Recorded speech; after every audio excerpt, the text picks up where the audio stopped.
5월 21일입니다. 우리 자바 수업 오늘이 마지막 날이에요. 지난 시간에 유틸 패키지라고 하는 부분을 진행을 했는데요. 오늘 첫 번째 시작은 유틸 패키지에 대한 마지막 클래스를 소개해 드리는 걸로 시작을 할게요. 클래스를 소개한다라기보다는 좀 범용적인 내용이라고 보시면 될 것 같은데요. 정규 표현식이라고 하는 주제입니다.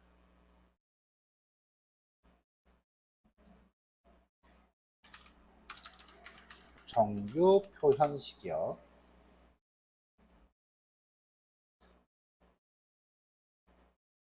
자, 이 정규 표현식에 대해서는 텍스트 정리된 파일을 하나 좀 준비를 할 거예요.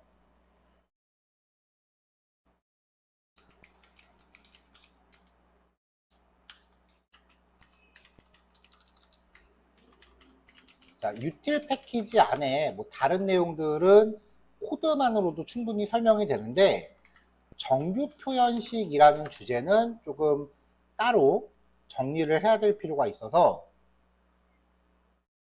하나 내용을 추가할게요.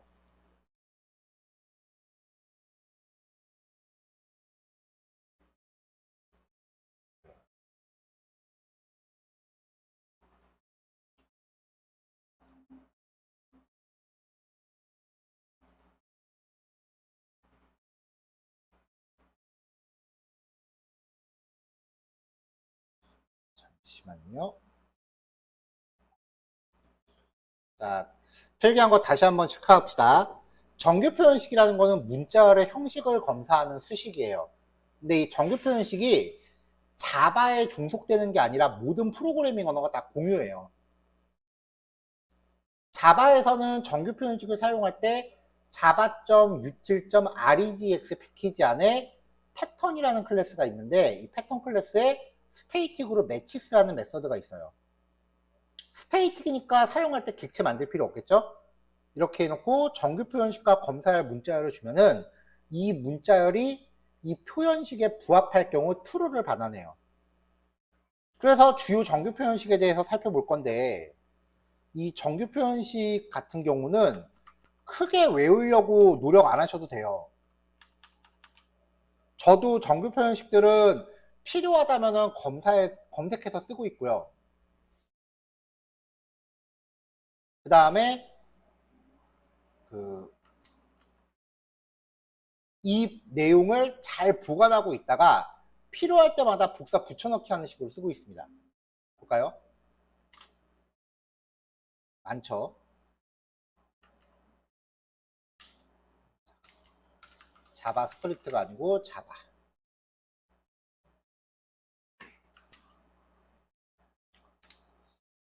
숫자 모양에 대한 형식 검사. 꺽쇠하고 대괄호 열고요. 대괄호 별 달러. 이게 모든 글자를 뜻해요. 그 각각의 글자가 0에서 9 사이로만 구성돼야 된다는 거예요. 영문으로 검사될 때는 A에서 Z 사이 혹은 대문자 A에서 Z 사이. 한글로만 구성되었는지는 기역에서 히읗 사이 혹은 가에서 히 사이. 영문과 숫자일 때는 A에서 Z, A에서 Z, 0에서 9. 한글과 숫자라면은 요 뒤에 0에서 9까지만 붙어주면 되겠죠? 자, 그래서 한글과 숫자로 구성됐는지 이메일 형식 검사. 이메일 형식 검사는 진짜 복사해서 쓰세요. 자, 각각의 글자가 이 표현식을 충족하는지입니다. 백의 기호 없이 핸드폰 번호인지에 대한 형식 검사인데요. 앞에 고정값 01이 붙고요. 그 다음에 세 번째 자리는 0이거나 1이거나 6에서 9 사이. 가운데 자리는 디시멀, 정수 3자리 혹은 정수 4자리. 마지막 자리는 무조건 정수 4자리. 일반 집전화번호 같은 경우는 자리수만 체크했어요. 지역번호 2글자에서 3글자 사이, 그 다음에 3글자 혹은 4글자, 그리고 4글자.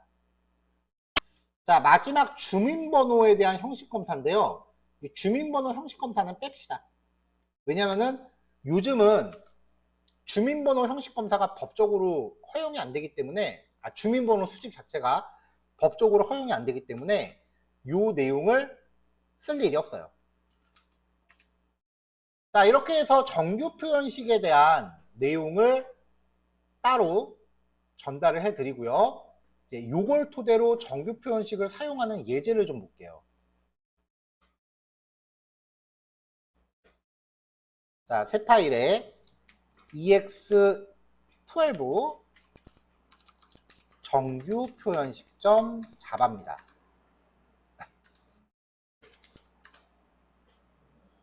회원가입을 할 때 사용자가 입력한 내용을 가정해서 변수값을 준비했어요.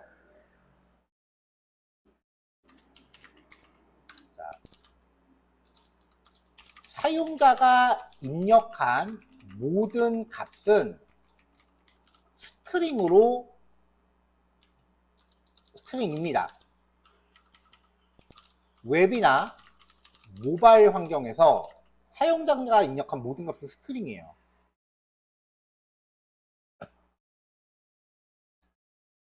그래서 이제 웹이나 모바일 환경을 가정을 한 거예요. 그래서 나이 같은 것도 이렇게 문자열로 따옴표로 감싸져 있는 거죠. 자, 사용을 하려면 뭐죠?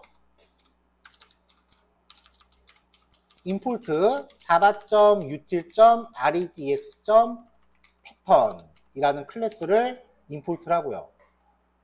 그 다음에 이 패턴 클래스의 매치스, 한글 여부를 검사하는 정규 표현식을 쓴 거죠. name이라는 변수로요. 자, 그래서 얘를 검사를 해보면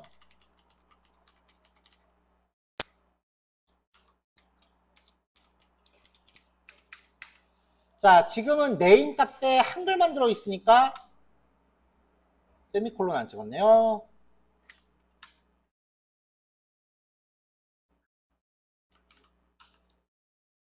자, 검사하면 지금 true가 나와요.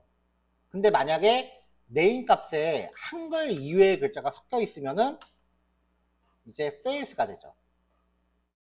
이런 식으로 문자열의 형식이 맞는지를 검사하는 거예요.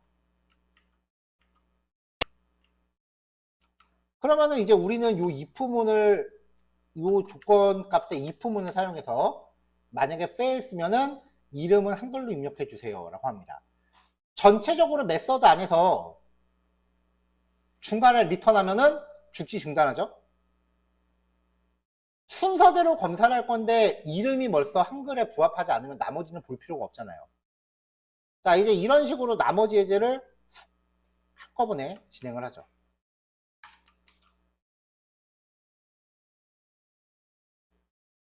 자, 숫자인지 검사하는 거고요.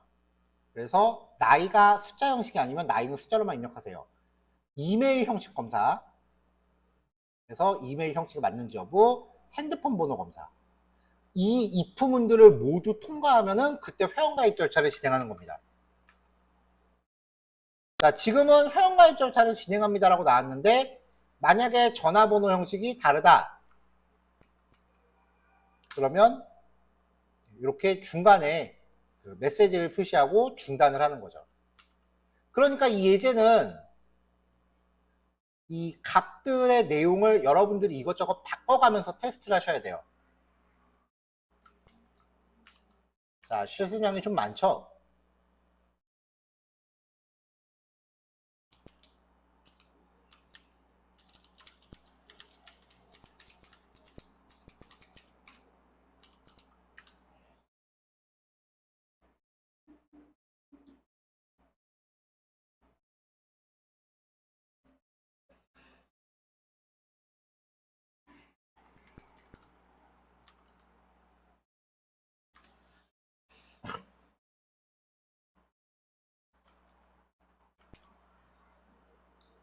자, 정규 표현식을 담고 있는 리드미 파일하고요. 정규 표현식 자체는 코딩할 때 직접 일일이 하나하나 코딩하지 마세요. 이거는 크게 그렇게 코딩하실 만한 부분이 아니에요. 그래서 일단 이 내용을 제가 단톡방에 일단 텍스트만 따로 붙일게요. 그럼 이제 실습하시면서 필요한 정규 표현식을 복사 붙여넣기 하시면 되겠죠? 어제 트레이닝 5까지 진행을 했구나.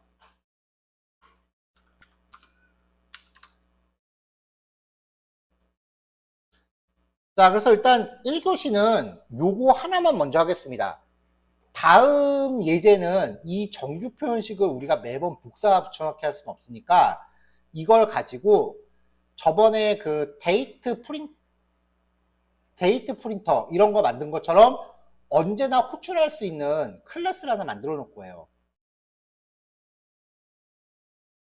그래서 지금 12번 예제는 정규 표현식이라는 거에 대한 개념을 잡자라는 예제고요. 13번 예제는 나중에 여러분들이 웹 개발이나 안드로이드 모바일 개발에서 활용하셔도 될 법한 실제 실무용 코드를 만들어 볼 겁니다. 자, 요거 예제 파일 하나인데 이거 10분이면 되겠죠? 10분 동안 실습하시고요. 잠깐 한 5분만 쉬었다가 바로 이어서 할게요. 그래서 다음 실습을 지금 20분이니까 35분에 바로 이어서 하겠습니다. 첫 교시는 조금 짧게 끊을게요. 2시 35분에 봅시다. 자, 조금 이따 봐요. 자, 시간 됐으니까 넘어가겠습니다. 클래스를 하나 만들 건데요. 어제 만들었었던 헬퍼 패키지 안에 REGEX 헬퍼라는 클래스를 만들 겁니다.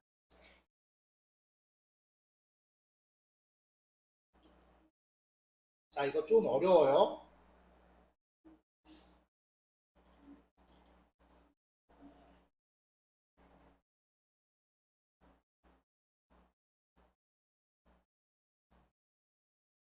자, 이 클래스는 정규 표현식을 수행하는 각종 메서드를 만들어 놓을 거예요. 왜냐면은 앞으로 정규 표현식 쓸 때마다 요런 표현식들을 매번 복사 붙여넣기 하기는 좀 불편하니까 요마만큼을 문자열로 메서드로 만들 거예요. 그러면서 검사할 내용만 파라미터로 쓰게끔 할 거예요.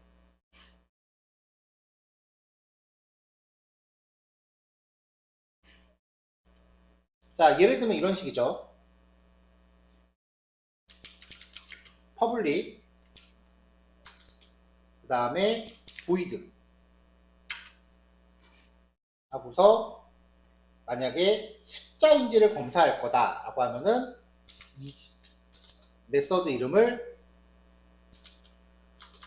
isNum 그래서 스트링 타입의 검사할 내용 그리고 스트링 타입의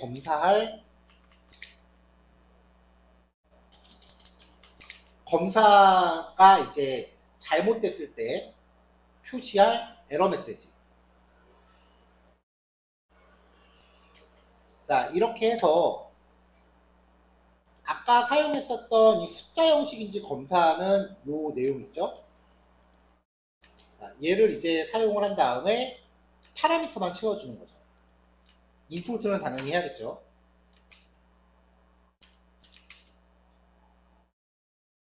자, 이렇게 하면은 이 메서드를 호출했을 때 파라미터로 전달된 내용을 검사하겠죠.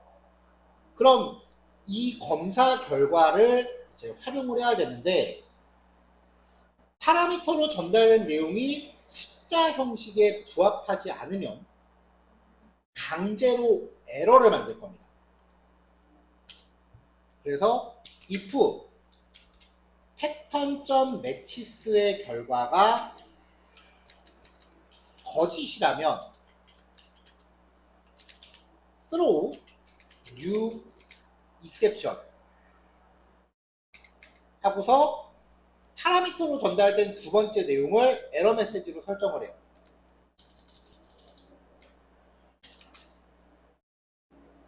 자, 이 메서드 안에서는 조건에 따라서 에러가 발생하기 때문에 이 메서드를 정상적으로 쓰기 위해서는 이 구문을 try catch로 감싸던가 아니면 이 메서드를 호출하기 위해서 try catch를 강제해야 합니다. 그래서 close exception에 대한 예외 처리를 강제하도록 throws,를 겁니다. 자, 근데 그냥 exception이라고 하면 에러의 종류를 구별하기가 힘드니까 우리가 직접 에러를 정의하자고요. 우리가 직접 에러 상황을 만드는 거예요. 그래서 호스템 폴더 안에 exceptions라고 하는 폴더를 하나 새로 만들고요. 이 안에 regex exception.java라는 클래스를 하나 만들게요. 자, 이 클래스는 정규 표현식에 부합하지 않음을 의미하는 예외 상황을 처리하는 클래스예요. 사용자 정의 에러를 만들 때는 exception 클래스를 상속받고 시작합니다.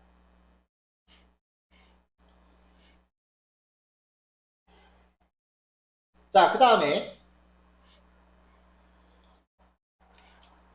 아까 exception 클래스 객체 만들 때 에러 메시지를 파라미터로 줬잖아요.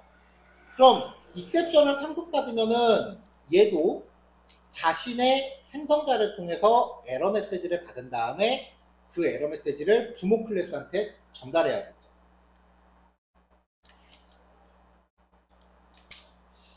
자, 이렇게 이제 만들어 놓으면은 예외 처리가 그냥 exception이 아니라 regex exception으로 바뀝니다. 임포트 해야 되고요. 객체 만들 때도 이렇게 처리해 줍니다.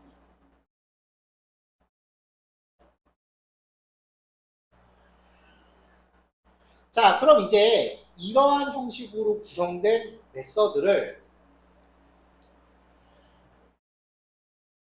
정규 표현식 종류별로 만들면 돼요.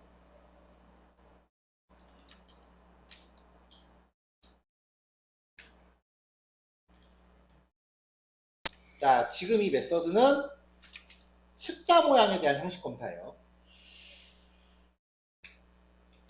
자, 그 다음에 이렇게 파라미터에 의해서 결과값을 만들어내는 메서드만 있다면 멤버 변수를 따로 안 가져가는 클래스는 싱글톤 객체로 만드는 게 프로그램이 메모리를 관리하는 데 훨씬 효율적이라고 얘기했었죠. 그래서 싱글톤 패턴을 처리하기 위한 코드도 준비합니다.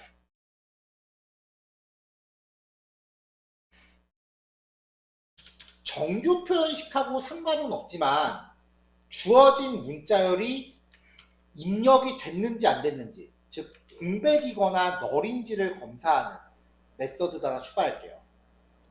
자, 문자열을 받아서 문자열이 널이거나 혹은 앞뒤 공백 제거했을 때 빈 문자열과 같다면 마찬가지로 regex exception을 발생시킵니다. 자, 이제 나머지 기능들은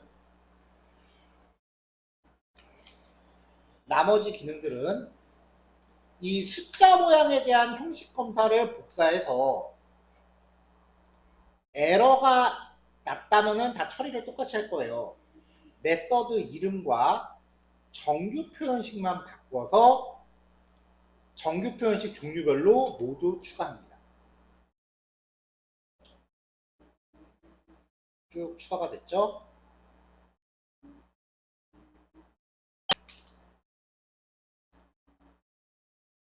자, is eng 영문 여부, is kor 한글 여부, engnom 영문 숫자, k월럼 한글 숫자, is 이메일 이메일 형식 검사, is 셀폰 핸드폰인지 여부, is 텔 집 전화번호 여부, 마지막으로 그냥 is 폰.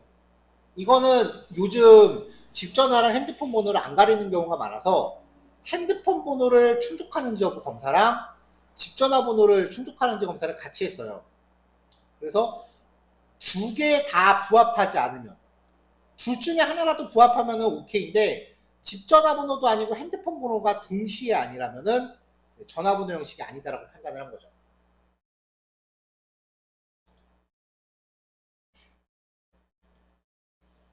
자, 이렇게 이제 클래스를 만들어 놓고 나면은 이 클래스를 테스트하기 위해서 ES13 REGX 헬퍼 테스트라고 예제를 하나 만들게요. 그러면 이제 앞으로 우리가 저 헬퍼를 사용하기 위해서는 REGX 헬퍼 임포트 하고요. 싱글통 객체 만든 다음에 검사할 기능을 준비합니다.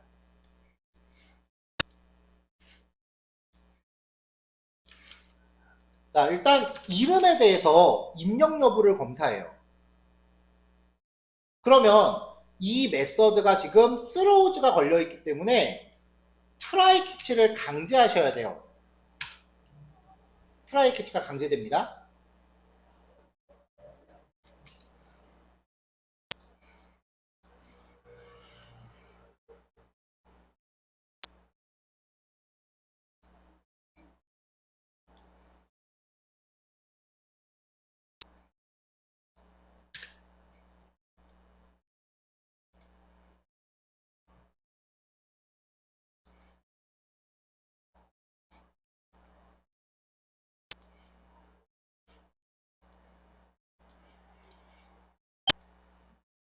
자, 설명에 좀 용이하게끔 하려고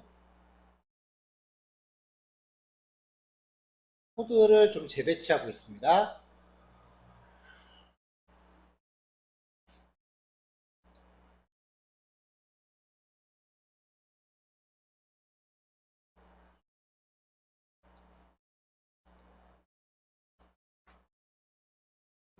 자, 이 코드가 이제 어떻게 흘러가는지 보자고요.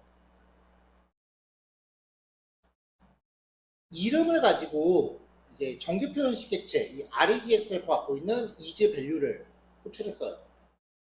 name이 str이라는 파라미터로 가는 거고요. 전달한 에러 메시지, 이름을 입력하세요라는 메시지는 메시지로 갔어요. str 값을 어떤 정해진 검사 루틴을 밟습니다. 정규 표현식 검사가 될 수도 있고요. 그래서 만약에 이 name이라는 이 변수에 저장되어 있는 값이 if문의 조건에 부합하지 않으면 에러를 만들어요. 자, 그럼 이제 REGEX exception이라고 객체를 만들면은 파라미터로 에러 메시지가 들어오죠. 이 에러 메시지가 아래쪽 클래스로 전달돼서 이제 객체 세팅이 됐어요. 이 클래스의 객체가 스로우가 발생하는 거죠. 자, 그럼 이제 스로우가 발생하면은 이 메서드 자체를 호출한 곳을 에러로 인식해요. 여기 자체가 스로우가 발생을 하면은 요 라인 자체를 에러로 인식해요. 그러면 캐치로 뛴단 말이죠. 이때 파라미터로 전달되는 요 2라고 하는 객체가 REGX exception의 객체가 됩니다. 그러면 이 이름을 입력하세요라고 하는 이 메시지가 파라미터로 들어와서 이 객체에 세팅이 돼서 2로 전달됐잖아요. 그럼 여기서 2점 메시지라고 하는 메서드로 이 내용을 다시 돌려받을 수 있어요. 그러면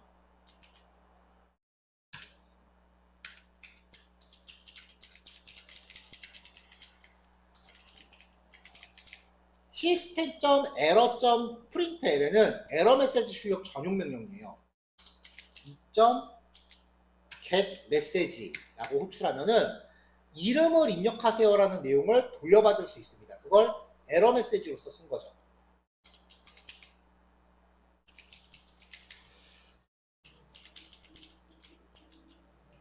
구분선 하나 그릴게요. 자, 그럼 이제 이름에 아무런 내용도 넣어놓지 않으면 is 밸류가 걸리겠죠?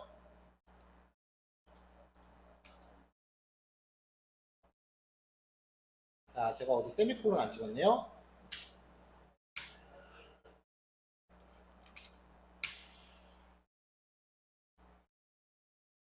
자, 그럼 이제 이름을 입력하세요라고 하는 에러가 발생을 한 거고요. 여기서.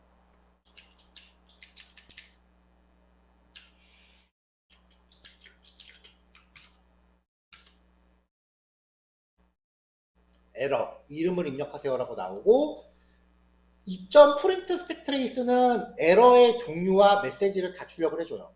그리고 에러가 발생한 위치, regx 헬퍼의 is value에서 31번째 줄에서 발생을 했지만 실제로 얘를 호출한 거는 13번 regx 헬퍼 test.java 15번째 줄이 잘못됐다. 그러면 여기가 잘못됐구나 라고 우리가 확인할 수 있는 거죠.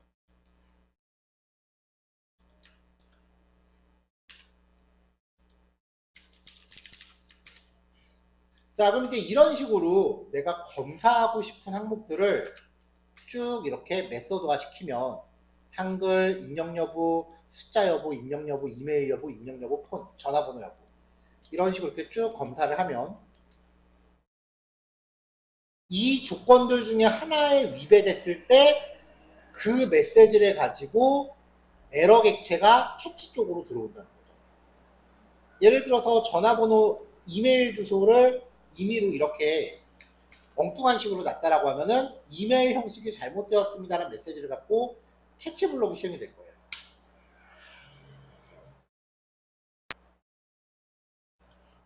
자, 이런 거를 하나 만들어 놓으면은 이제 두구두구 그 사용자 입력 값을 검사할 때 이 클래스를 활용하시면 되겠죠.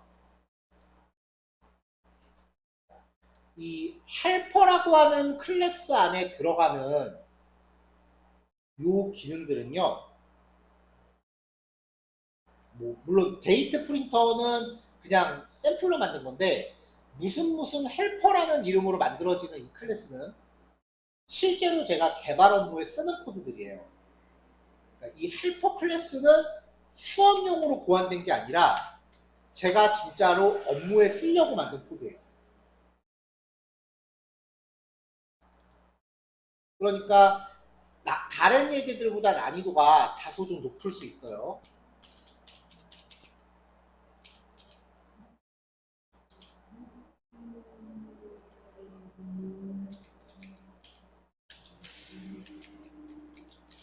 하지만 잘 만들어 놓으시면은 이 코드는 향후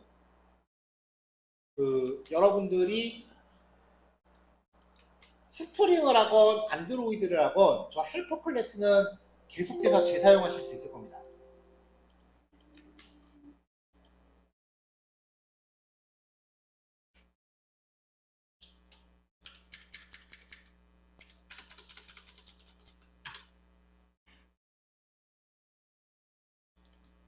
자, 배포 자료 준비하고 있습니다.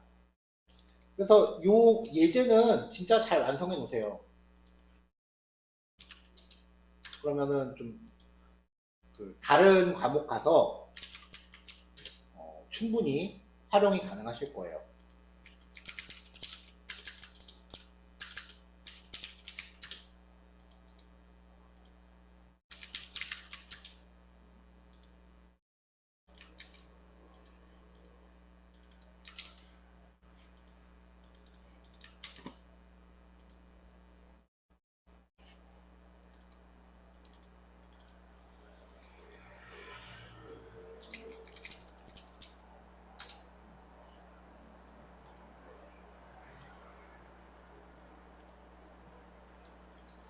자, 파일 배포할게요.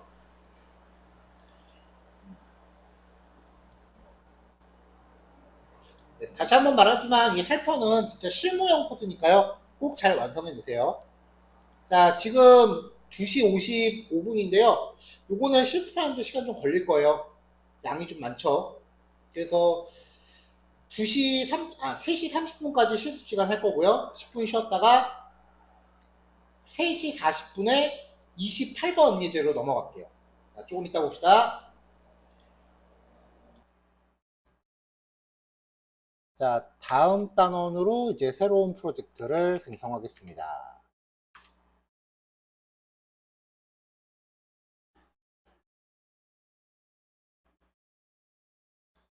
자, 27강까지 했고요. 28. 자, 요번에는 이제 IO 패키지라고 하는 주제예요.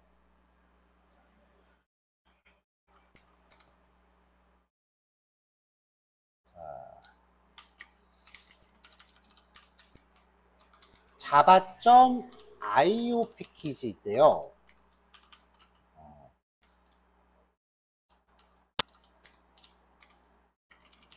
IO 패키지 소개. 일단은 IO의 의미부터 이야기해보죠. IO란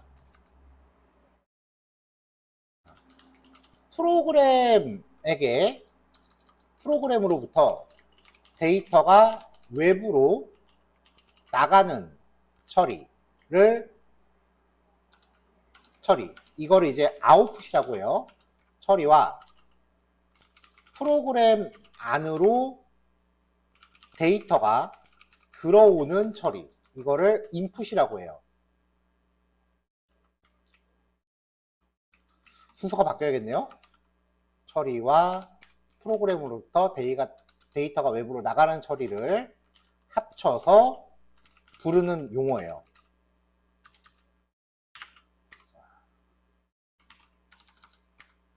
그래서 파일에 대한 인풋을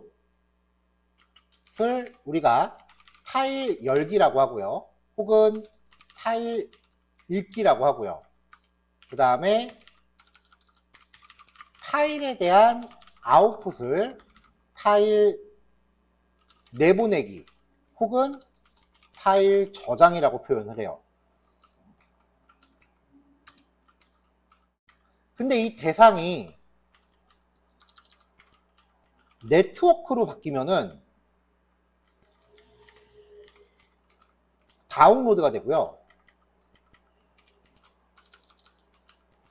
네트워크에 대한 아웃풋이면은 업로드가 돼요.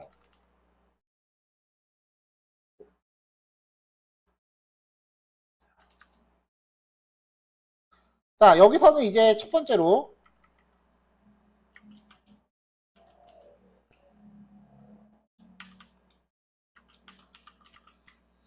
java.io. 파일 클래스부터 소개를 할게요. 이 파일 클래스는 파일이나 폴더에 대한 정보를 제공하는 클래스예요. 그래서 사용 방법이 이제 쭉 앞으로 소개가 될 텐데, 이 클래스도 굉장히 여기저기서 자주 쓰여요.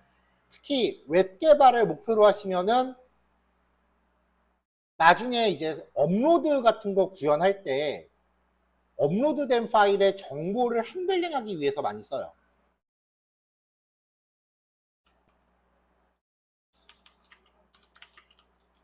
자, 먼저 객체 생성하기입니다. 코드가 다 깨지네요.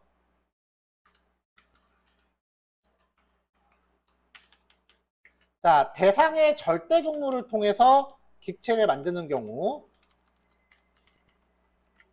자, 파일 타입의 클래스를 만들고요. 파라미터로 파일의 절대 경로를 지정하시면 돼요. 그 다음에 상대 경로를 통해서 객체를 만드는 경우도 있어요. 자, 미리 준비한 거를 복붙을 했는데 이게 다 깨져버리네요. 자, 이렇게 상대 경로를 통해서 만들 수도 있고요. 근데 절대 경로랑 상대 경로라고 하는 용어 자체가 지금 좀 생소할 거예요. 그래서 절대 경로랑 상대 경로는 조금 이따가 다시 한번 설명을 할게요. 자, 폴더와 파일 이름을 나누어서 생성자에 전달하는 경우도 있어요. 자, 객체 만들면서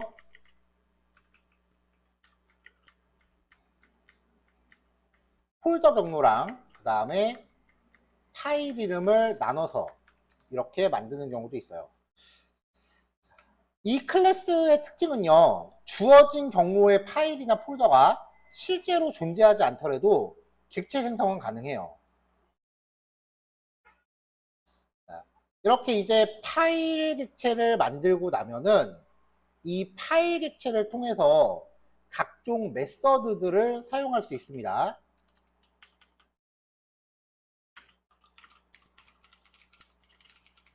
상대 경로하고 절대 경로는 제가 따로 설명을 할 거고요. 파일 객체의 메서드들을 살펴볼게요.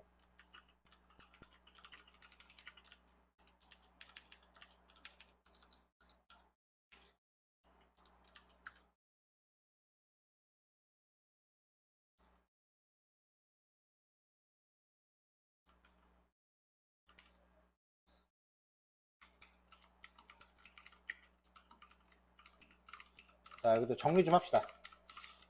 제가 미리 파일을 좀 준비를 했는데 이게 이상하게 여기 복사 붙여놓고 하니까 지금 다 라인이 엉키네요.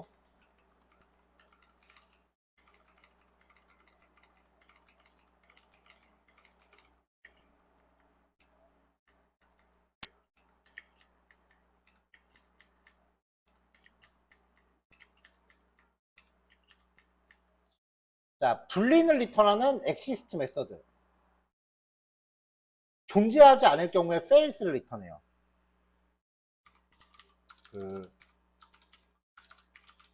파일 객체가 담고 있는 경로의 파일이 실제로 존재하지 않을 경우 fails를 리턴해요.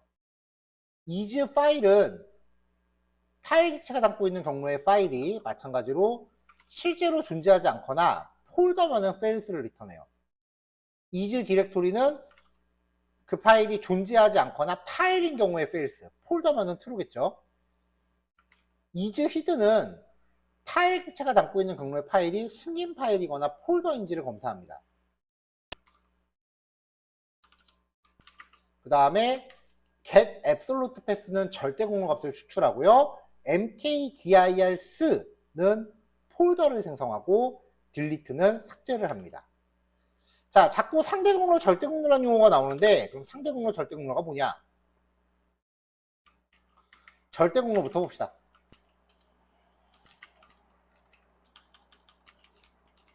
자, 절대 공로. 해당 파일의 실제 경로를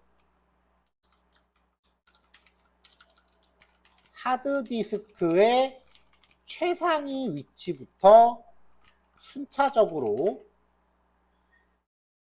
명시하는 문자열이에요. 일단 경로 자체가 파일이나 폴더의 위치를 의미하는 문자열입니다. 절대 공로는 해당 파일의 실제 공로를 하드디스크 최상위 위치부터 순차적으로 명시한다. 그러니까 예를 들어서 C 드라이브 밑에 유저스 밑에 사용자 이름 폴더 밑에 데스크탑, 이게 바탕화면의 실제 경로예요. 바탕화면의 절대 경로.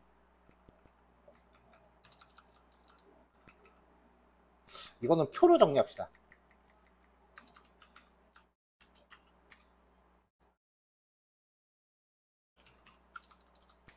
대상, 절대 경로, 문자열. 자, 몇몇 특별한 폴더의 위치는 좀 평상시에 외워두세요. 실제로 이제 코딩 공부할 때 보면은 파일 경로를 모르는 경우가 되게 많더라고요.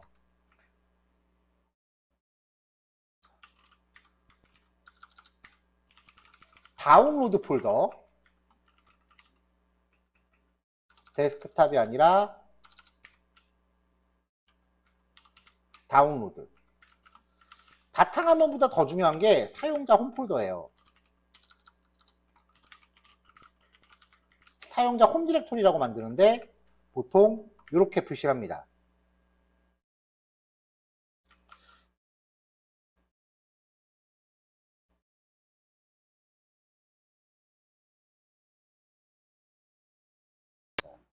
C 드라이브 밑에 유저스 밑에 제가 윈도우에 로그인하고 있는 폴더 이름을 딱 입력하면은 사용자 홈 폴더라는 게 나와요.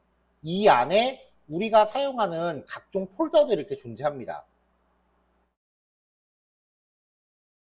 지금 제가 다운로드 폴더에 들어왔는데요. 이 다운로드 폴더의 위치, 폴더 창에서 오른쪽 빈칸을 찍어서 실제 공을 확인해 보면은 C 드라이브 밑에 유저스 밑에 사용자 계정 이름 밑에 다운로드라고 나오네요. 다운로드.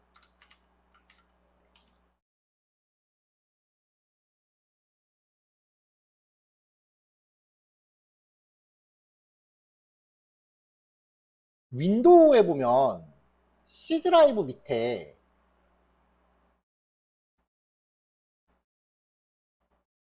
사용자라는 폴더가 있어요.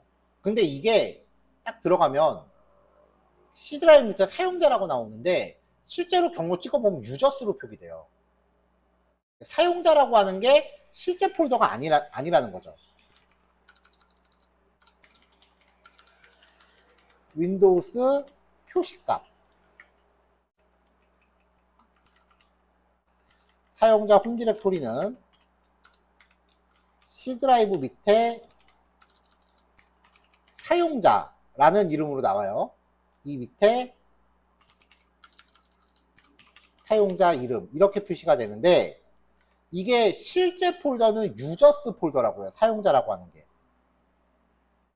그러니까 윈도우에 표시되는 이름이랑 실제 경로값이 다르다라는 거를 꼭 기억하세요. 바탕화면 같은 경우도 데스크탑이라고 표기가 안 되고 이 안에 들어가면은 바탕 띄고 화면이라고 나와요. 여기 들어가면 찍었을 때 C 드라이브 밑에 아이디 밑에 데스크탑이라고 나오죠.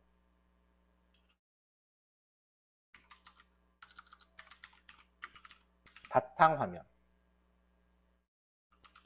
실제 절대 공로 문자예요. 그러니까 여러분들이 윈도우에서 보는 폴더 이름이랑 실제 그 폴더의 경로는 완전 다른 얘기예요. 그러니까 이게 실제 경로라고 생각하시면 안 돼요. 다운로드 같은 경우도 한글로 다운로드라고 표기되는데 실제 폴더는 다운로드고요. 이름이.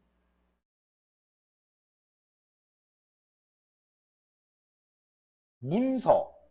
여기도 딱 찍어보면은 도큐멘츠라고 나오죠.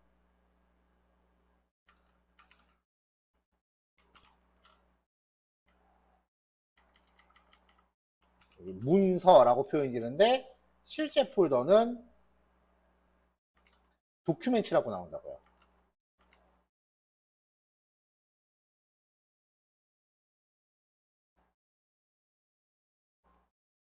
그러니까 실제 그 파일의 경로랑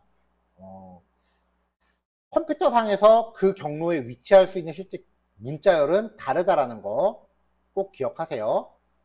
그럼 이제 사용자 홈 디렉토리가 뭐냐?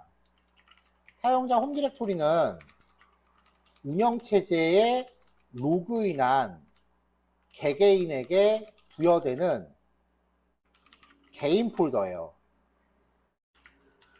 바탕화면, 다운로드, 문서 폴더 등이 사용자 홈 디렉토리 안에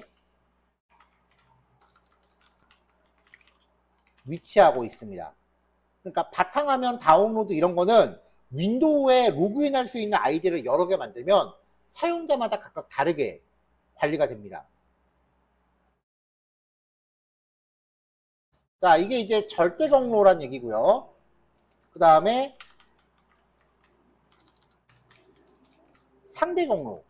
상대 경로는 현재 위치하고 있는 폴더를 기준으로 하는 문자열이에요. 여기서 일단 표현에 주의하실 게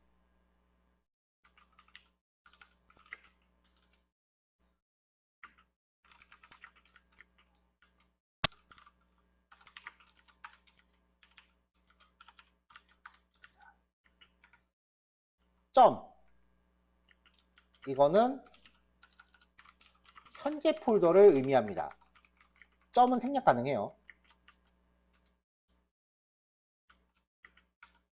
점점은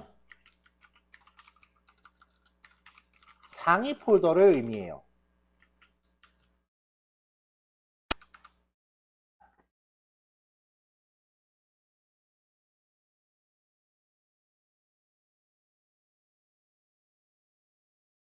자, 제가 샘플로 준비한 항목을 좀 열게요.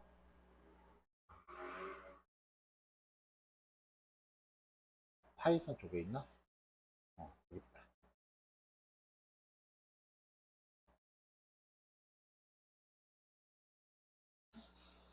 자, 지금 이 항목들의 위치를 보면은요, 상대국어 설명용이라는 이 예제 안에 폴더 1 안에 이렇게 포토 2가 있고요. 폴더 2 안에는 서브라는 폴더가 있고, 서브 폴더 안에는 포토 4, 그 다음에 page.html, photo3.html 폴더 2 안에 들어있죠.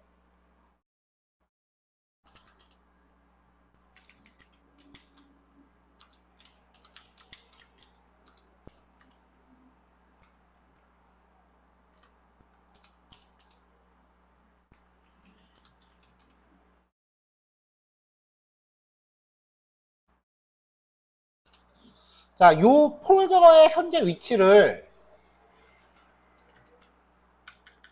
텍스트로 표현을 해보면요.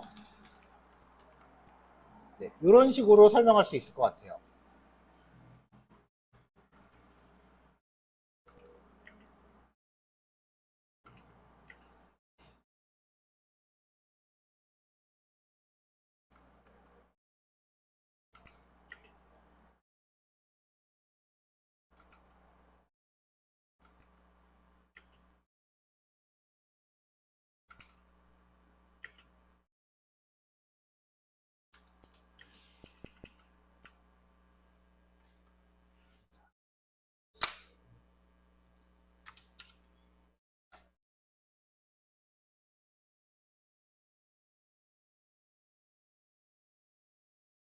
자, 아까 살펴봤었던 폴더의 위치를 제가 지금 트리 구조로 표현을 한 거예요. 폴더 2 안에, 제가 지금 폴더 2 안에 page.html과 photo3.jpg, 그리고 서브라고 하는 하위 폴더가 있고, 그 안에 또 photo4.jpg가 있어요. 폴더 1에는 photo2.jpg가 있고요.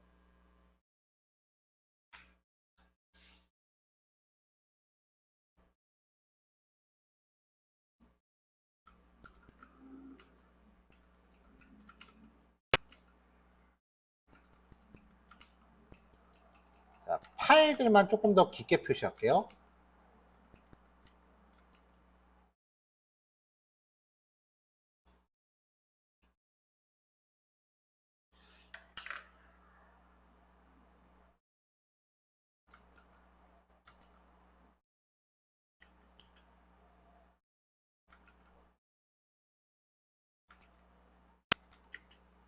네, 이렇게 있네요.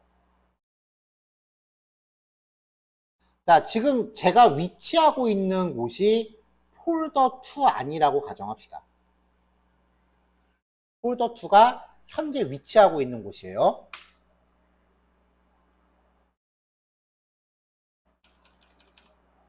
자, 여기가 이제 현재 위치하고 있는 폴더예요.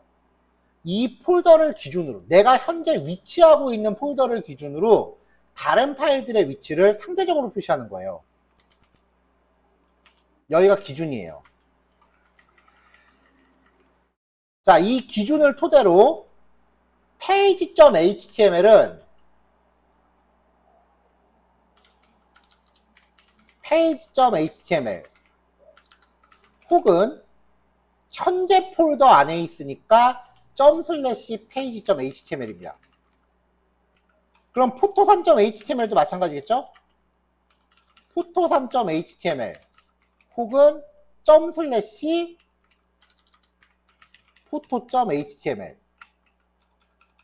서브라는 폴더는 그냥 서브 혹은 점/서브예요. 서브 안에 있는 포토4.jpg는 서브 밑에 포토4.jpg 혹은 점 슬래시 서브 안에 있는 포토4.jpg가 돼요.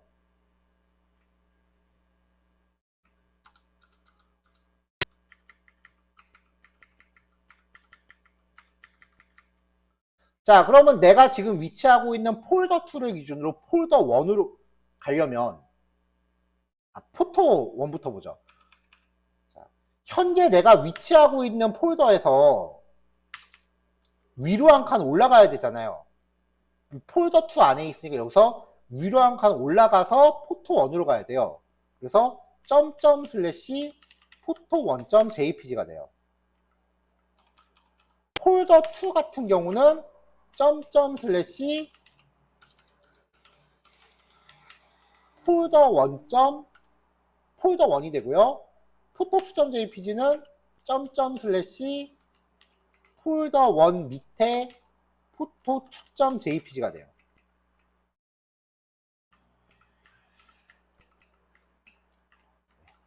이 상대 경로에 대한 표현법 꼭 기억해 놓으세요. 이 상대 경로를 굉장히 오랫동안 많이 헷갈려 하세요.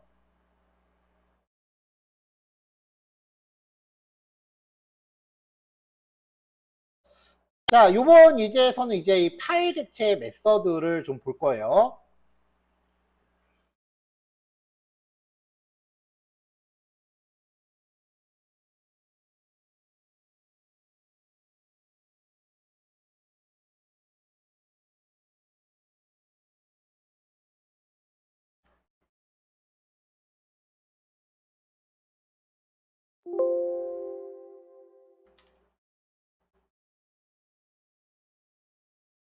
자, EX1 파일입니다. 파일 객체를 만듭니다.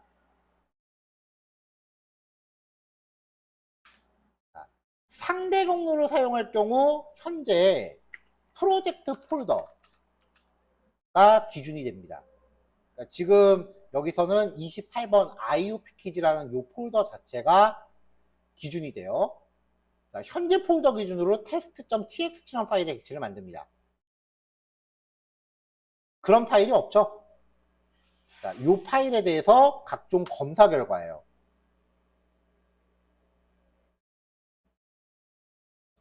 존재하지 않는 파일이니까 is 파일로 검사했을 때 존재하지 않으니까 fails가 뜹니다.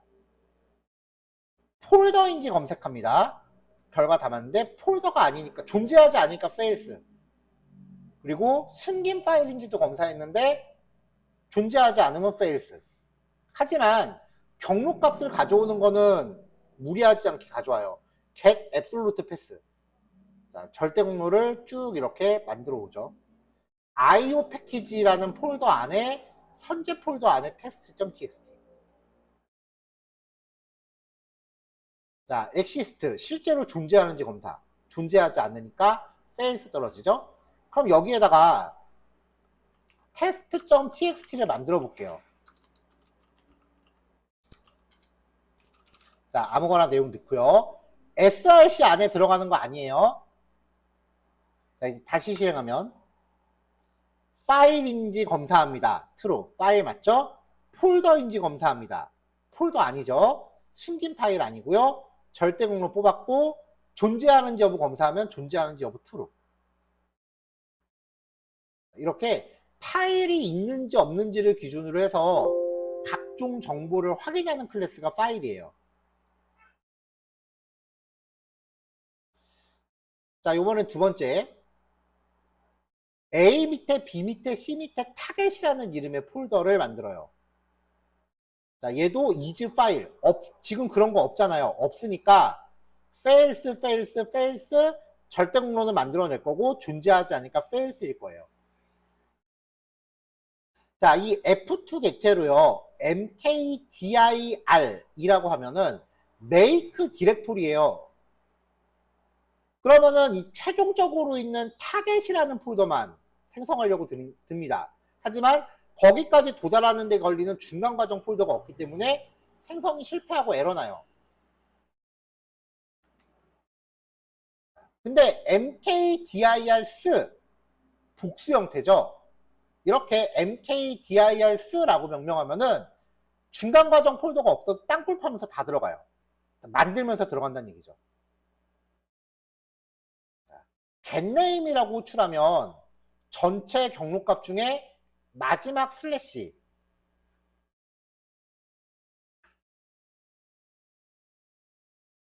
이 마지막 슬래시에 있는 이후 단어를 리턴합니다.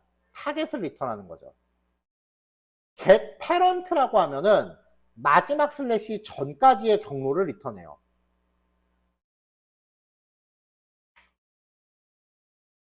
f2.delete는 이 경로가 가리키는 대상을 삭제합니다.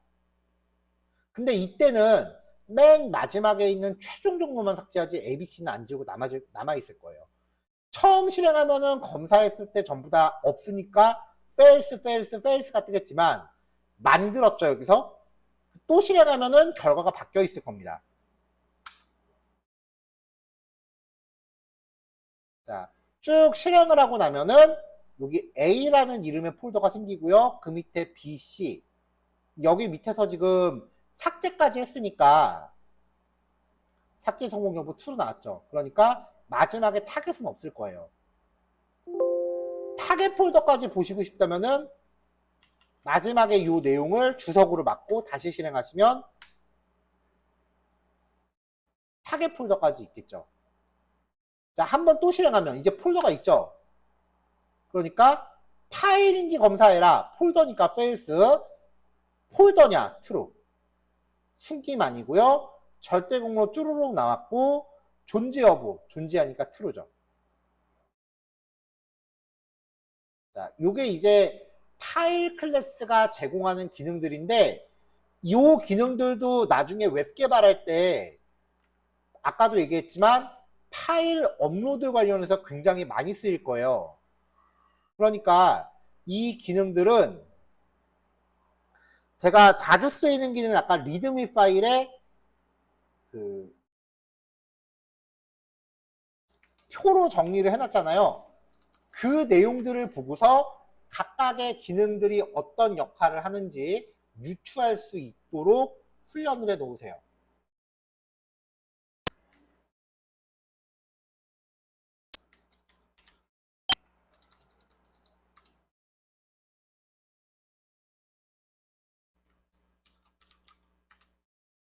자, PDF 변환까지 했고요.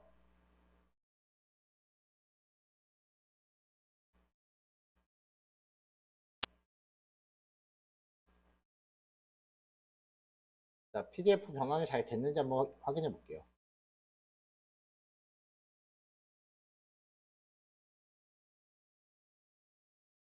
깔끔하게 잘 됐네요.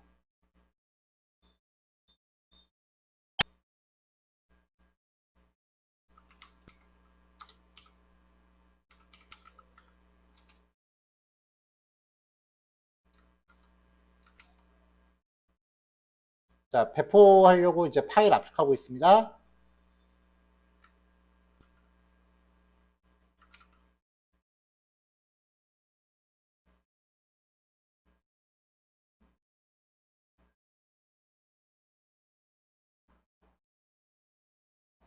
자, 요거 파일 예제 2개니까요. 리드미도 한번 다시 읽어보세요. 그리고 상대 공로, 절대 공로도 한번 다시 읽어보시고요. 실습 20분, 10분 쉬는 시간에서 4시 40분에 이어서 시작할게요. 자, 이따 봅시다.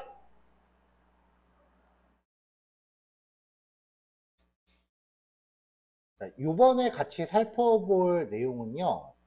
파일을 생성해서 프로그램이 갖고 있는 변수값을 파일에다 기록하는 거랑 그 다음에 그 내용을 파일을 읽어드려서 다시 프로그램 안으로 불러들이는 기능이에요.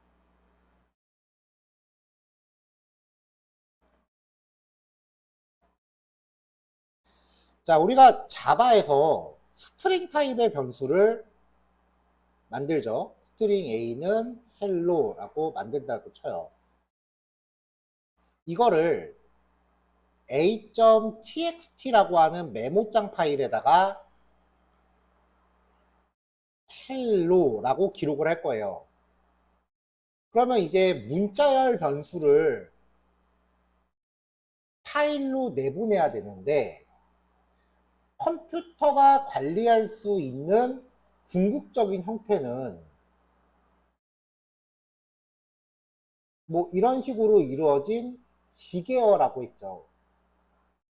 이 기계어는 결국 이진수의 모음이에요. 이진수 하나를 놓고 봅시다. 컴퓨터가 이 숫자를 표현할 수 있는, 자바에서 숫자를 표현할 수 있는 데이터 타입, 자바에서 0 혹은 1을 표현할 수 있는, 표현하는 데이터 타입들이 정수를 표현하는 게 바이트, 숏트, 인트, 롱이었는데 바이트 같은 경우는 표현 가능한 범위가 마이너스 128부터 127까지였고요. 데이터 타입이 계속 이렇게 뻥튀기 될수록 표현 가능한 범위가 점점점 커진다 그랬죠. 범위가 점점 커져요. 자, 그러면은 고작해야 0하고 1을 표현하는 거니까 이 4개 중에 가장 적합한 자료형은 뭘까요?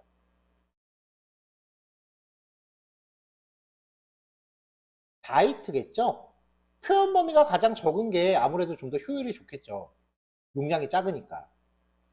자, 그러면 이진수 하나를 표현하기 위해서 바이트라고 하는 데이터 타입을 쓰는데 그게 모음으로 있어요. 기본 데이터 타입에서 바이트 타입의 변수다라고 우리가 표현을 했으니까 김주희님 말대로 바이트 변수인데 그러면은 그게 모음으로서 존재하려면 바이트를 갖다가 어떻게 만들어야 될까요? 같은 종류의 데이터 타입을 여러 개 그룹화하는 거. 우리가 뭐라고 배웠었죠? 바이트 배열이 되는 거죠. 그러니까 문자열을 파일에다 저장하기 위해서는 바이트 배열 형태로 변환을 해야 되는데 이거는 이진수들의 모음, 즉 기계어기 때문에 어떤 종류의 컴퓨팅 기계한테 갖다 줘도 다 이해할 수 있어요. 종류에 구애받지 않는다고요. 이런 식으로 기계어 타입으로 변환된 바이트 타입의 형태를 스트림이라고 합니다. 그래서 파일을 저장할 때는 혹은 파일을 저장할 때는 문자열 변수를 스트림이라는 형식으로 바꿔서 내보내야 되고요. 파일의 내용을 읽어드리면 스트림 형식, 즉 바이트 배열로 들어와요. 그걸 문자열로 변환해야 돼요.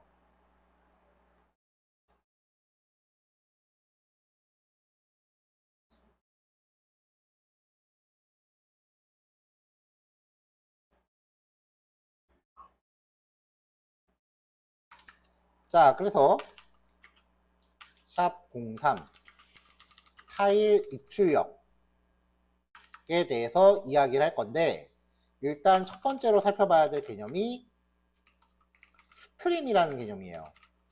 조금 전에 설명했었죠. 간단하게 요약하면 디바이스 종류에 구애받지 않고 일괄된 방식으로 입출력이 수행되도록 추상화된 형태인데요. 데이터를 바이트 배열 형식으로 변환한 상태를 의미한다고 보시면 돼요. 자, 그러면은 java.io 패키지에 아웃풋스트림 클래스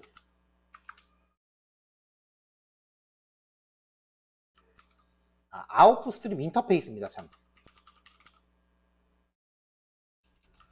자, 스트림 데이터를 프로그램 웹으로 내보내는 기능을 제공하는 인터페이스인데요.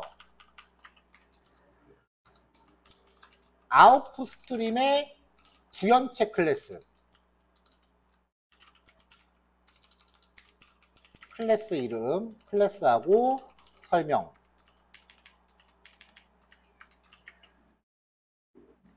자, 파일 아웃풋 스트림. 파일 쓰기 기능을 처리합니다. 그 다음에 바이트 어레이 아웃풋 스트림. 파일 이외의 형태로 데이터를 내보내기 위해 사용됩니다. 내보내는 경우 사용합니다. 예를 들어서 네트워크를 통한 송출 기능이 해당이 되는 거죠. 자, 근데 여기서 주의할 거는요. 주목할 점은 파일 아웃풋 스트림과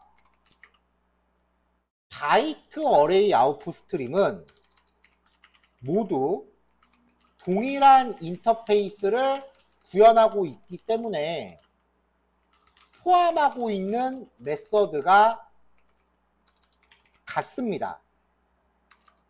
즉, 자바에서는 파일 저장이나 네트워크 전송이 구현 방법에 차이가 없다는 의미예요. 굉장한 거죠. 인터페이스를 상속받기 때문에 파일 저장이건 통신이건 기본적인 코드 골격이 같아요.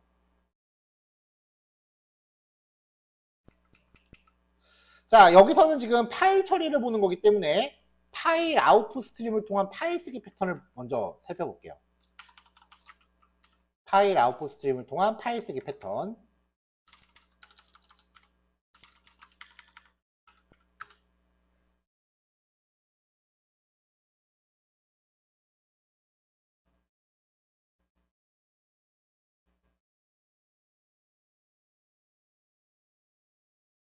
자, 요거는 지금 여기에 제가 복붙할 코드 자체가 복붙할 파일의 내용 자체가 실제 실수 코드랑 동일해요.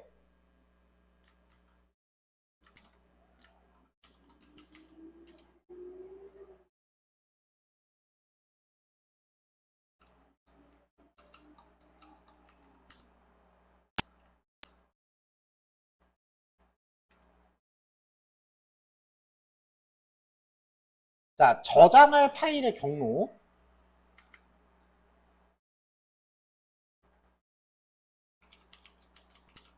그 다음에 파일에 저장할 내용. 컨텐츠라고 변수를 바꿀게요.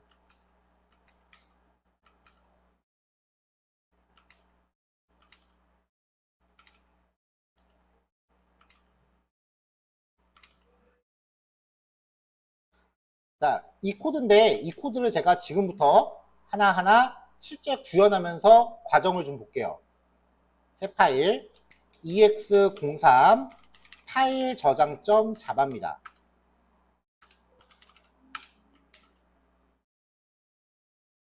왜냐면 이제 코드가 작성되는 과정을 좀 보셔야 돼요. 자, 일단은 기본적으로 준비할 내용은 저장할 파일의 경로와 파일에 저장할 내용이에요. 자, 이렇게 준비를 했고요.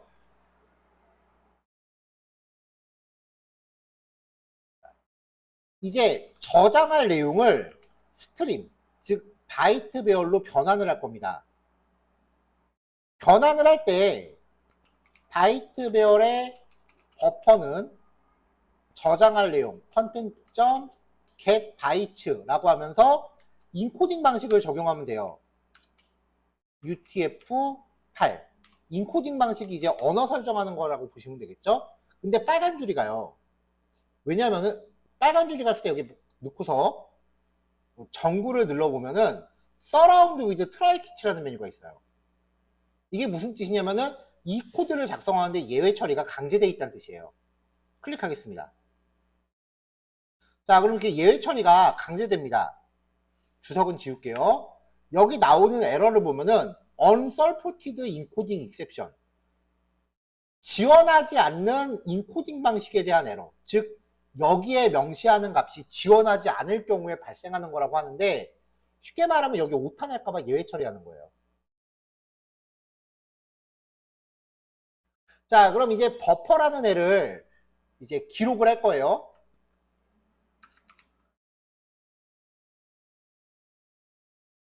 자, 여기도 지금 예외 처리가 들어가 있는데, 인터페이스가 들어가면 항상 인터페이스 타입으로 선언을 하세요. 아웃풋 스트림 타입의 OS는 new 파일 아웃풋 스트림 하면서 파일에 경로를 주는데 파일 경로는 아까 변수로 잡아놨죠? 자, 빨간 줄 갔을 때 여기 정구 누르면 해결책이 나와요. 일단은 아웃풋 스트림 임포트 하래요. 선택. 여기도 커서 놓고 정구 누르면 파일 아웃풋 스트림 임포트 하래요. 클릭. 근데 빨간 줄이 더 커졌죠? 자, 여기다 커서 놓고 또 정구 눌러보면은 자, 여기도 서라운드 위드 트라이 캐치 있죠? 이걸 선택하겠습니다. 자, 그럼 예외 처리 구문이 생겼어요. 에러가 파일 not found exception이거든요. 얘가 에러 나는 경우가 어떤 거냐면은 아웃풋 스트림을 만들 때 설정하는 이 파일 경로가 얼토당토 않은 경로일 때. 예를 들어서 여기 경로가 Z 드라이브의 test.txt다. 제 컴퓨터에 Z 드라이브 없어요. 그러면 이제 경로를 찾을 수 없다라고 해서 에러가 나는 거죠. 그래서 파일 not found exception 같은 경우는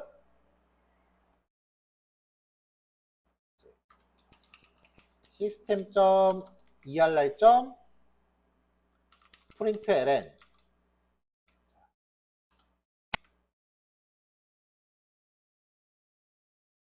하면서 이제 에러를 표시하고 플러스 2.get message라고 해서 에러 정보를 한번 넣어보죠. 실제로 여기 경로를 Z 드라이브로 한번 해볼게요. 제 컴퓨터에 Z 드라이브가 없으니까 이대로 실행하면 에러가 날 겁니다. 자, 에러 Z 드라이브의 test.txt 지정된 경로를 찾을 수 없습니다라고 에러가 떴죠.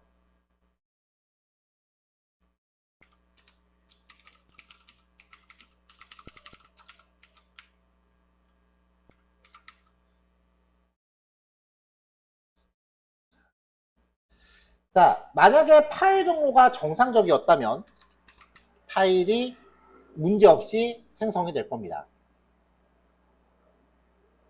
자, 그럼 이제 이 OS 객체를 갖고 write라는 메서드에다가 아까 스트림으로 바꾼 거를 이렇게 기록을 해주면 되는데 문제는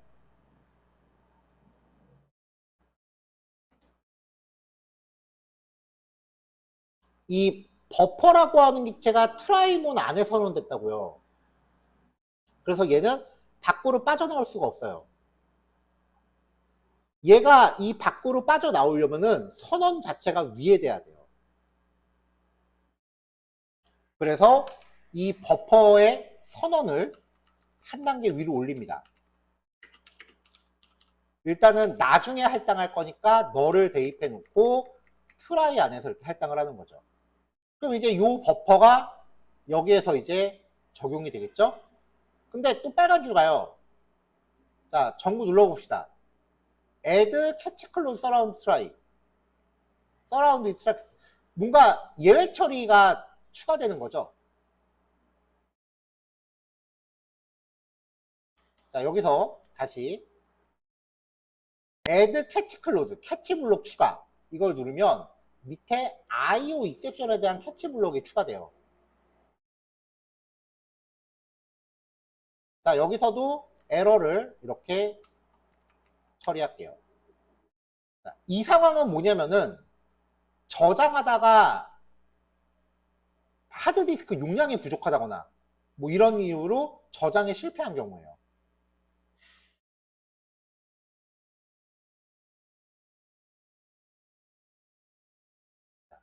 트라이 캐치 블록이 들어가면 이렇게 각각 상황에 맞는 캐치문들이 추가되는데요. 마지막에 최상위 클래스인 익셉션에 대한 캐치를 꼭 하나 같이 추가하세요. 이건 왜 그러냐면은 예상되는 에러 두 가지는 대응을 했는데 미처 예상하지 못한 알 수 없는 에러가 존재할 수도 있어요. 그거에 대비해서 보험을 하나 들어놓는 거예요. 자, 그 다음에 또 하나 기억하실 게 스트림 종류는 에러가 나건 안 나건 다 썼으면 마지막에 반드시 클로즈 처리를 해줘야 됩니다. 이 클로즈 처리를 안 하면 어떻게 되냐면은 여러분들 윈도우 사용하다가 파일이나 폴더 같은 거 삭제할 때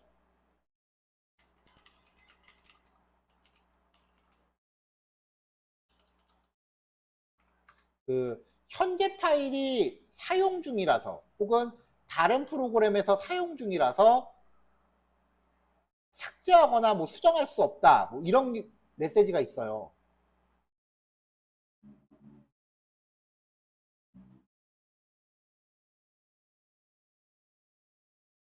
자, 제가 비슷한 그 상황의 이미지를 찾을게요. 이런 식으로요. 지금 구글에서 검색한 건데 무슨 파일이 사용 중이다 라고 해서 수정이나 삭제 같은 거 자체를 못하게 하는 경우가 있어요. 윈도우가. 그게 무슨 상황이냐면은 스트림을 이렇게 만들어 놓고 마지막에 클로즈를 안 한 거예요. 그래서 에러 발생 여부에 상관없이 여기서 마지막에 os.close를 해줘야 됩니다. 사용한 스트림은 에러 발생 여부에 상관없이 반드시 닫아야 합니다.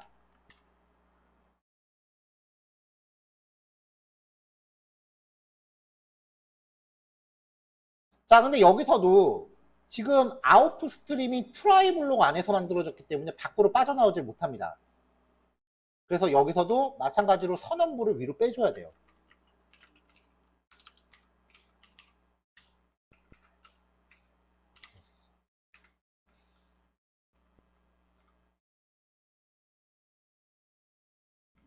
자, 그래서 만약에 OS가 널이 아니라면 그 다음에 스트링 관련된 모든 메서드는 호출할 때마다 트라이 캐치를 넣어줘야 돼요. 누르면은 서라운드 위드 트라이 캐치 있죠?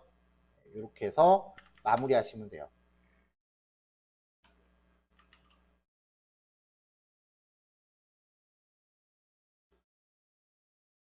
자, 이게 이제 정석적인 코드인데 얘를 이제 실행하면 정상적으로 끝나면 아무 결과 안 나와요. 대신에 프로그램 안에 test.txt라는 파일이 생기고 여기에 변수가 담고 있는 내용이 기록이 되어 있을 겁니다.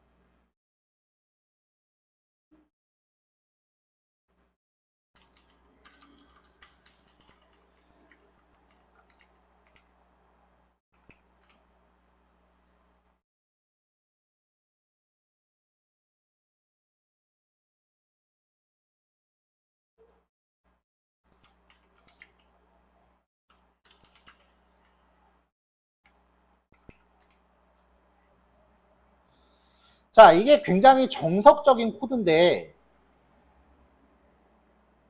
지금 여기 보면은 익셉션에 대한 캐치가 블록이 여러 개가 있는데 대응되는 코드는 다 똑같잖아요. 이 코드를 한번 축약을 할 수 있어요. 자, 이 내용 그대로 복사할게요. 파일 저장 2입니다. EX 4번이고요.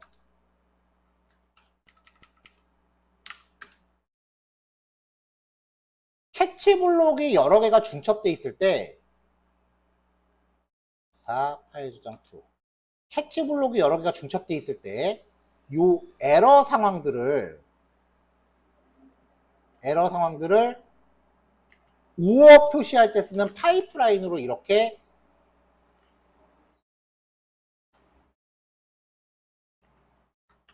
묶어주면 캐치 블록 하나가 여러 개의 상황에 대응할 수가 있어요.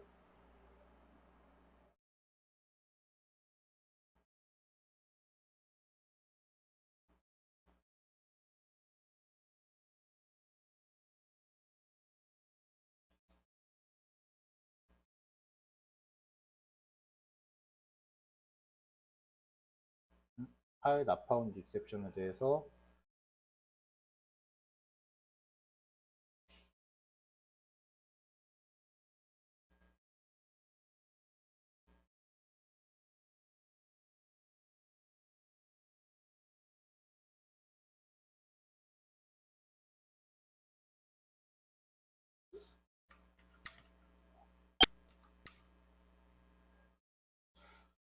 파이프라인으로 묶으면은 멀티 캐치.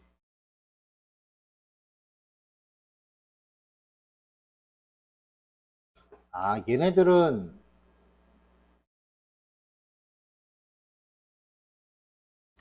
이걸 처리하면 안 되는구나.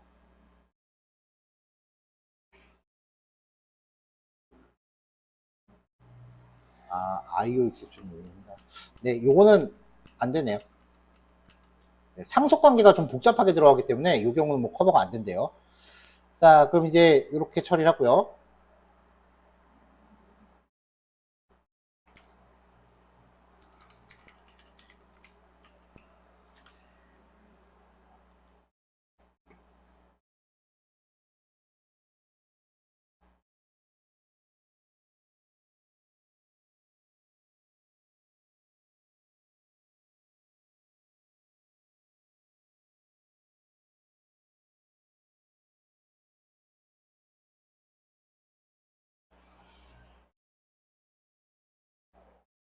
그럼 파일 저장 추가 없어도 되겠다. 자, 이렇게 해서 이제 파일 저장 관련된 내용이 정리가 됐어요. 그래서 리드미 파일에 있던 내용도 다시 정리하죠.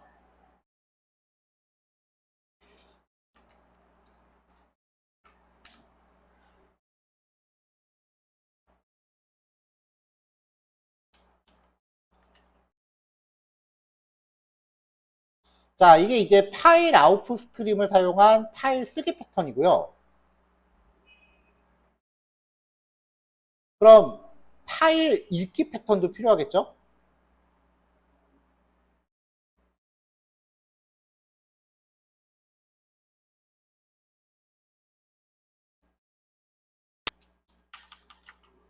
자, 3번. java.io 패키지의 인풋 스트림 인터페이스입니다. 이것도 이제 아까 설명 내용이랑 비슷합니다. 뭐가 이렇게 많아졌어?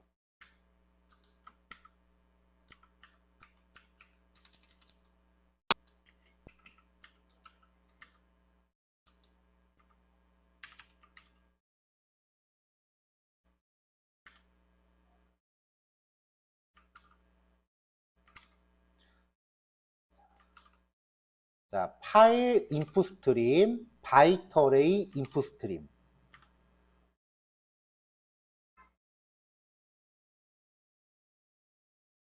자, 인풋 스트림 인터페이스는 스트림 데이터를 프로그램 내부로 읽어드리는 기능을 해요. 그래서 파일 인풋 스트림은 파일 읽기 기능이고요. 그 다음에 바이트 어레이 인풋 스트림은 파일 외의 이외의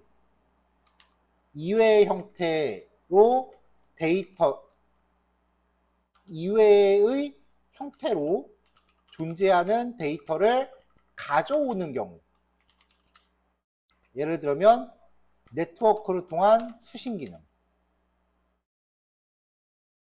자, 위쪽 멘트 한번 수정해야겠네요. 파일 외의 형태로 데이터를, 이 말은 맞네요.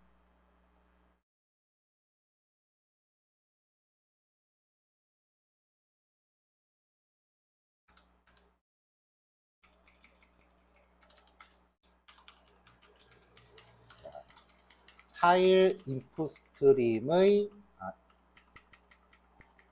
스트림의 구현체 클래스.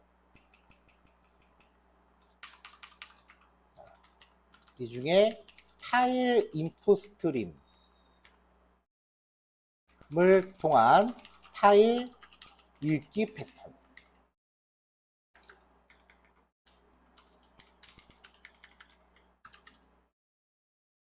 자, 요것도요, 이제 또 EX4번으로 EX04 파일 읽기 .java라고 해서 코드를 먼저 작성을 한 다음에 작성 과정 보면서 패턴을 한번 잡아보죠.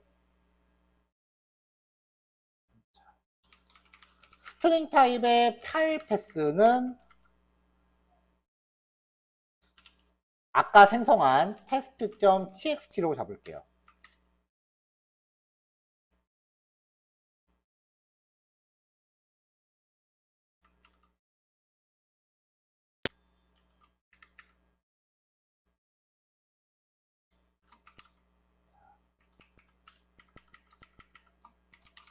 읽어올 파일의 경로, 그 다음에 읽어온 내용이 저장될 문자열. 나중에 파일을 읽어서 처리할 거니까 널로 선언하고요. 하나가 더 필요해요. 읽어온 내용이 저장될 스트림, 바이트 배열이죠. 이것도 일단 널. 그 다음에 얘는 읽어온 내용이 저장되어 있는 스트림을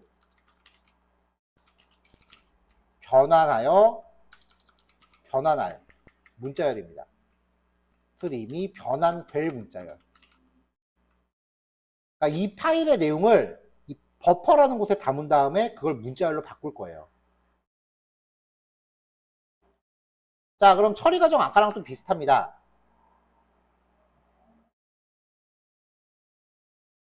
파일 읽기예요.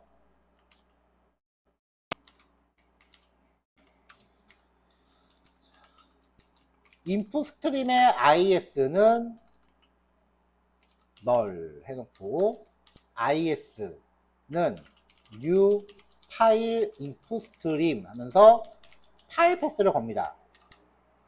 자, 먼저 임포트부터 할게요. 임포트 메뉴 선택하고 파일 인풋 스트림도 임포트 메뉴 선택할게요. 그럼 또 빨간 줄 가죠? 다시 한번 그 전구 눌러보면은 트라이 캐치 추가하라고 나오죠? 선택합니다. 파일 저장 관련된 거는 무조건 트라이 캐치 넣어야 돼요. 자, 에러 메시지 출력하는 부분 코드 준비할게요. 자, 그 다음에 파일을 읽어드릴 때는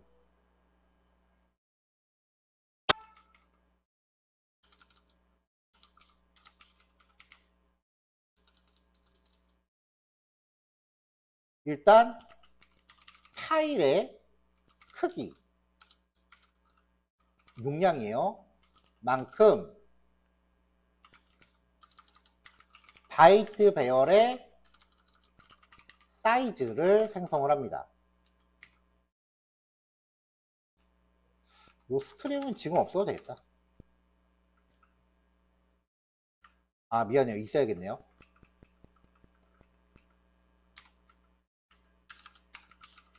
버퍼는 new 바이트인데 읽어드린 파일의 용량은 is.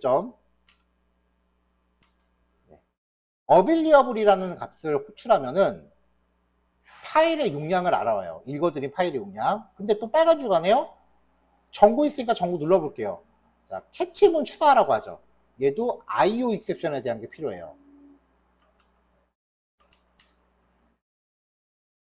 자, 그럼 이제 이 배열의 크기가 잡혔으니까 파일의 내용을 버퍼에 담습니다. is.read한테 버퍼를 주시면 돼요. 자, 트라이 캐치가 이렇게 계속해서 들어가면은 마지막에 익셉션에 대한 거를 보험 삼아서 하나 꼭 넣으라고 말씀드렸죠. 그리고 스트링 관련된 모든 객체는 쓰고 나면 반드시 닫아야 됩니다. finally if is가 널이 아니라면 존재한다면 is.close. 그럼 얘도 빨간 줄 가요. 트라이 캐치 넣으란 얘기죠.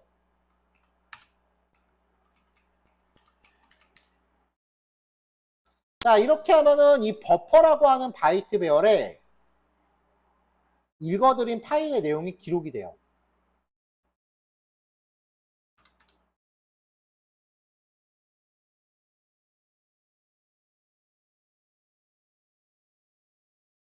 자, 그럼 이제 이걸 토대로 읽은 내용을 바이트 배열로 바꿉니다. 아까 우리가 버퍼라고 만들었죠? 자, 버퍼를 문자열로 바꿀 때는 new string. 여기 컨텐트라고 하는 문자를 준비했는데 선언이 겹치니까 컨텐트. 그럼 얘도 UTF-8로 바꾼 거기 때문에 unsupported encoding exception이 필요해요. 자, 여기서 변경된 내용을 출력한 겁니다. 그럼 이제 파일의 내용을 이렇게 읽어드린 거죠. 자, 제가 이 소스 파일의 모든 내용을 test.txt에다가 싹 다 저장해 볼게요. 그러면 이제 ex4를 실행했을 때 이 내용을 읽어서 출력을 할 거예요.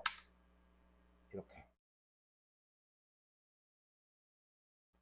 자, 여기까지가 이제 파일에 대한 입출력 과정입니다. 그러면은 이제 파일 읽기에 대한 패턴도 우리가 코드화 시킬 수 있겠죠?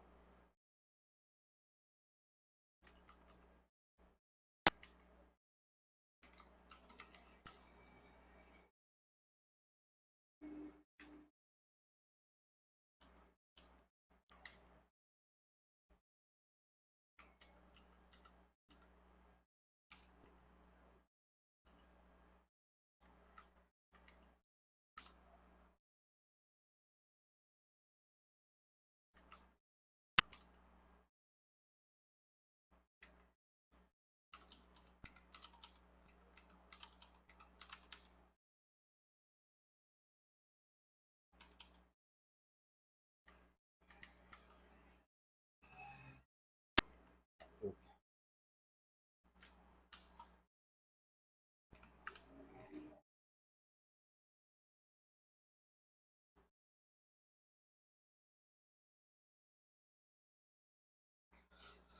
자, 그러면은 이제 요거 저장을 할게요. ex03 파일 저장, ex04 파일 읽기.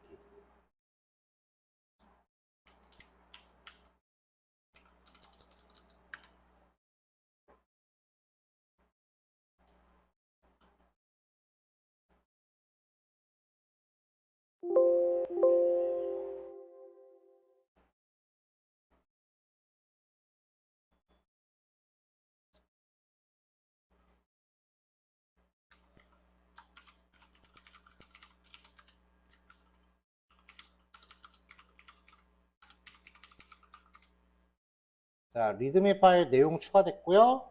그 다음에 예제 파일 마지막 거 2개 추가됐고요.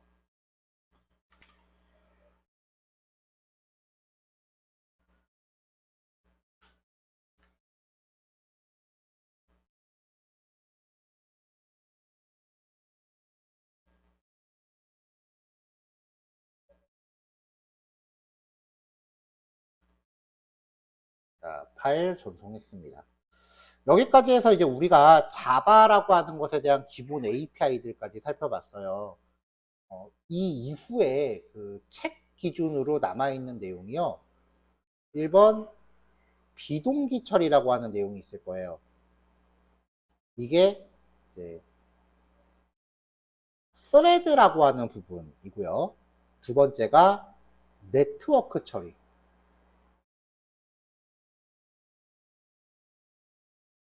그래서 이제 소켓이라고 하는 클래스에 대해서 뭐 java.net이라고 하는 패키지에 있을 거예요. 마지막으로 데이터베이스 연동. 그래서 java.sql이라고 하는 패키지에 대해서 이야기를 할 겁니다. 크게 이렇게 3가지일 텐데, 데이터베이스 같은 경우는 되게 중요하긴 한데요. 이게 프로그래밍에서는 거의 핵심적인 부분이긴 한데, 이거는 제가 일부러 진도에 다루지 않은 이유가 뭐냐면은 java.sql 패키지를 다루려면은 SQL이라고 하는 언어를 따로 공부한 다음에 들어가야 돼요. 근데 그 책 같은 경우는 SQL을 알고 있다고 전제하고 진행이 되는데 SQL만 별도로 1개월 이상의 진도가 필요해요. 그래서 데이터베이스 관련된 부분은 지금 진행하기에 좀 진입 장벽이 높아서 전체 진도에서는 다루지 않았고요. 네트워크 같은 경우는 소켓 통신이라고 하는 게 요즘은 잘 안 쓰이는 사장된 기술이에요. 이걸 이제 소켓 통신이라고 하는데 요즘은 이게 아니라 HTTP 통신이라고 하는 기술로 기술 트렌드가 넘어왔어요. 그래서 어차피 공부해봐야 실제로 실무에서 쓰지도 않는 기술이기 때문에 진행을 안 했고요. 비동기 처리 같은 경우는 이제 멀티태스킹을 구현할 때 쓰는데 이거는 좀 공부 자체가 내용이 이론은 중요해요. 하지만 코드는 지금 여기에 있는 코드를 실무에서는 안 써요. 일단은 웹을 구현한다라고 하면은 웹에서는 전혀 안 쓰고요. 안드로이드를 개발한다라고 하면은 그때는 이 스레드를 안 쓰고 에이싱크 어웨이트라고 하는 클래스로 넘어가 있어요, 기술이. 그래서 얘도 코드가 좀 올드해서 수업 내용에 채택을 안 했습니다. 만약에 여러분들이 이 내용을 따로 공부하고자 하신다면 비동기 처리에 대해서는 웹에서는 공부할 일이 없을 거예요. 안드로이드를 통해서 공부하셔야 될 거고요. 그때 안드로이드 책에 설명이 또 에이싱크 어웨이트라는 클래스가 돼 있을 테니까 스레드보다는 얘를 공부하시길 권해드리고요. 네트워크 처리 같은 경우는 HTTP 통신, 특히 웹 기준으로 하는 HTTP 통신, 데이터베이스 같은 경우는 SQL이라는 걸 먼저 공부하신 다음에 들어가세요. 이 모든 내용을 공부할 수 있는 과목이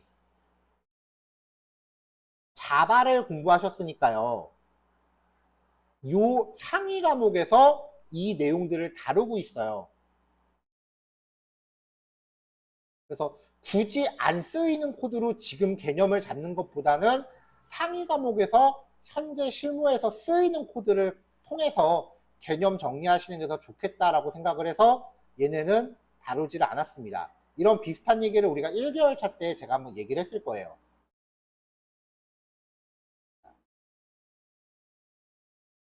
학교 수업을 위해서 자바를 수강하셨다라고 하면 우리가 같이 살펴본 내용들을 한 번 더 복습을 하시고요. 만약에 취업을 준비하고 있는 와중이라고 하시면 이 이후에 HTML, CSS, 그리고 자바스크립트 중에 좀 빨리 진행하고 싶으면 jQuery라고 하는 애를 공부하시고요. 그 다음에 SQL이라고 하는 애를 공부하세요. 그리고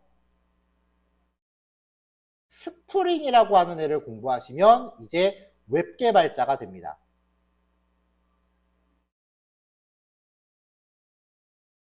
네. 이렇게 테크트리가 되는데 이 과정이 좀 올드해요, 사실은. 하지만 무시하지를 못해요. 왜냐면 얘네가 프로그래밍에서 쓰이는 이 테크트리가 프로그래밍의 이론을 가장 잘 표현하고 있기 때문에 그렇거든요. 그래서 일단 1번 테크트리로 이렇게 타시고요. 2번 테크트리는 이렇게 공부를 하신 다음에 약간 최신 트렌드를 따라가는 거예요. HTML, CSS까지 공부한 다음에 자바스크립트를 겁나 깊게 팝니다. 그리고 SQL을 공부하고요. 스프링에 대응되는 자바스크립트 버전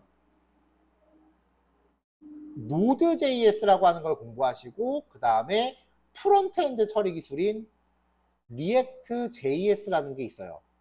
이거 다음에 넥스트.js라는 것까지.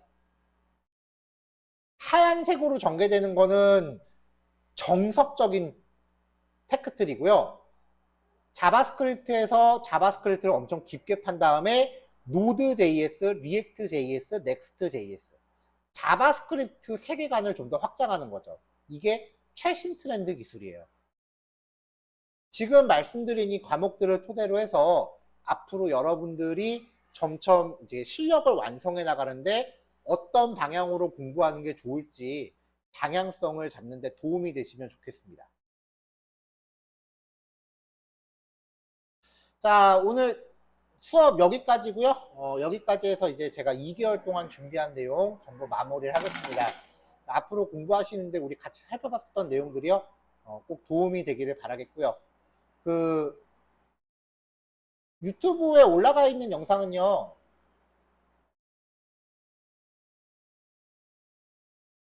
보통 제가 1개월 후에 삭제합니다라고 공식적으로는 그렇게 말씀을 드리는데 아마 거의 삭제하는 게 귀찮아서 거의 안 지워요. 근데 혹시 모르니까 이제 복습은 1개월 안에 꼭 마무리를 진행하시고 그 후에도 아마 한두 달 정도는 더 갈 것 같긴 한데 요약해서 말하면 1개월 후에 예고 없이 삭제될 수 있다. 그렇게 정리하시면 될 것 같고요. 그리고 앞으로 이제 좀 더 많은 공부하시면서 오늘 같이 공부한 내용들이 좋은 토대가 되길 바라겠습니다. 자, 2달 동안 고생 많으셨고요. 늘 건강하시기 바랍니다. 네, 이제 전체 수업 마무리 할게요. 인사는 지금 하지만 지금 전달해드린 내용 실습까지 완료하시면은 최소한 5시 40분, 45분쯤에 끝나겠구나라고 예측을 하고 그냥 클로징만 지금 하는 겁니다. 물론 줌 접속은 미리 해제하셔도 되고요. 자, 이제 녹화 끄겠습니다. 네, 그동안 수고하셨습니다.